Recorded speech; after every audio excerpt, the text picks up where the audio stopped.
comme toutes les semaines chez Positiver, on va te donner 5 bonnes nouvelles afin que tu puisses partir en week-end tranquillement, en toute détente, avec le cerveau plein de bonnes ondes. On commence avec une histoire qui concerne nos amis les animaux. Les efforts de conservation ont payé en Australie puisque 26 espèces ont pu être rayées de la liste de celles en voie d'extinction. Une nouvelle encourageante dans le premier pays du monde en matière d'extinction des mammifères, révélée par une étude dans la revue Biological Conservation. En Australie, les animaux en voie d'extinction sont recensés depuis 1999 et le vote de la loi sur la protection de l'environnement et les conservations de la biodiversité, visant à protéger les espèces et les réintroduire dans leurs espaces naturels. 14 espèces de mammifères, 8 d'oiseaux, 2 de grenouilles, 1 de reptiles et 1 de poissons ont donc regagné en population au cours des dernières décennies, au point de ne plus être considérés comme un danger d'extinction. En 2019 et 2020, les gigantesques incendies qui avaient ravagé près de 6 millions d'hectares de la brousse avaient mis la biodiversité et les animaux en grand danger, générant le déplacement ou la mort de 1 à 3 milliards de ces derniers, et plaçant plus de 500 espèces en danger d'extinction. Malgré cette catastrophe, les mesures de conservation mises en place par le pays ont permis à de nombreuses espèces de se rétablir. C'est le cas de la baleine à bosse, dont les effectifs ont rebondi après l'interdiction de la chasse commerciale à la baleine. En 2022, le gouvernement du Premier ministre travailliste Anthony Albanese avait également annoncé la protection de 15 nouvelles espèces pour empêcher leur extinction. On file aux États-Unis, à Kalispberg High School précisément, un lycée du Texas, dans lequel les élèves ont aperçu un concierge, pas comme les autres, nettoyer les couloirs de leur établissement. L'homme âgé de 80 ans était parti à la retraite, mais a été contraint de reprendre le travail suite à l'augmentation de son loyer, d'après des informations rapportées par le média Insider. L'octogénaire devait payer 400 € supplémentaires, une somme que sa petite retraite n'est pas parvenue à combler. Pour cette raison, il a repris le travail en tant que concierge au lycée. En le voyant, 3 élèves de l'établissement ont décidé de se mobiliser pour l'aider. Pour cela, ils ont créé une cagnotte GoFundMe intitulée « Faire sortir Monsieur James de cette école ». L'objectif initial des étudiants était de récolter assez d'argent pour permettre à l'octogénaire de prendre sa retraite et de payer son loyer, sa nourriture et ses factures mensuelles. En créant la cagnotte, les étudiants souhaitaient récolter 10 000 $. Bingo, l'objectif a été atteint en seulement 12 heures, la majorité des dons provenant d'étudiants. Puis, les donations ont continué d'augmenter, la cagnotte indiquait 254 000 $, environ 240 000 €. Monsieur James va pouvoir prendre une retraite bien méritée. Bravo à ses élèves pour ce magnifique geste.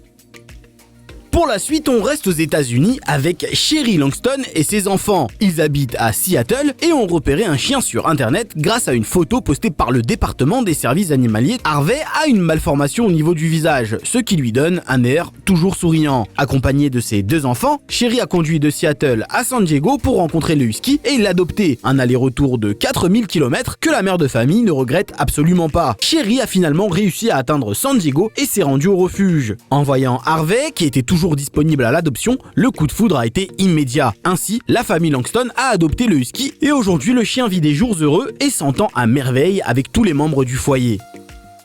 Un simple appel téléphonique a suffi pour sauver la vie d'un bébé de 2 mois. Les sapeurs-pompiers sont des héros qui sauvent des vies tous les jours et parfois même sans se déplacer. C'est la belle histoire qui est arrivée à une jeune maman et son bébé âgé de 2 mois. Voyant que son enfant ne respirait plus, la mère de famille a immédiatement appelé le 18 pour joindre les pompiers. Au bout du fil, le pompier a décrit les gestes à effectuer pour permettre à l'enfant de respirer à nouveau. Pour commencer, il a demandé à la maman de poser son bébé sur une table, en surélevant sa tête. Ensuite, le pompier a guidé la mère pour qu'elle fasse du bouche à bouche à son bébé. Après quelques secondes, le bébé ne respirait toujours pas. Rapidement, le pompier a alors changé de méthode, en lui indiquant le rythme à suivre pour masser le cœur de son bébé jusqu'au petit miracle. Stop. Ça y est, vous faites yeux. Ça y est, vous voulez les yeux, le bébé? Ouais. Ah, ça, voilà, c'est super. Maintenant, vous l'aurez dans vos bras tranquillement. C'est très bien ce que vous avez fait, madame. Cet appel a été enregistré et diffusé sur le site Actu Force de l'Ordre dans le but de partager l'émotion de cette scène, mais aussi de sensibiliser et d'apprendre aux mamans les gestes à adopter dans cette situation. Une histoire qui finit bien pour tout le monde et une occasion de remercier nos héros du quotidien, les pompiers comme les mamans.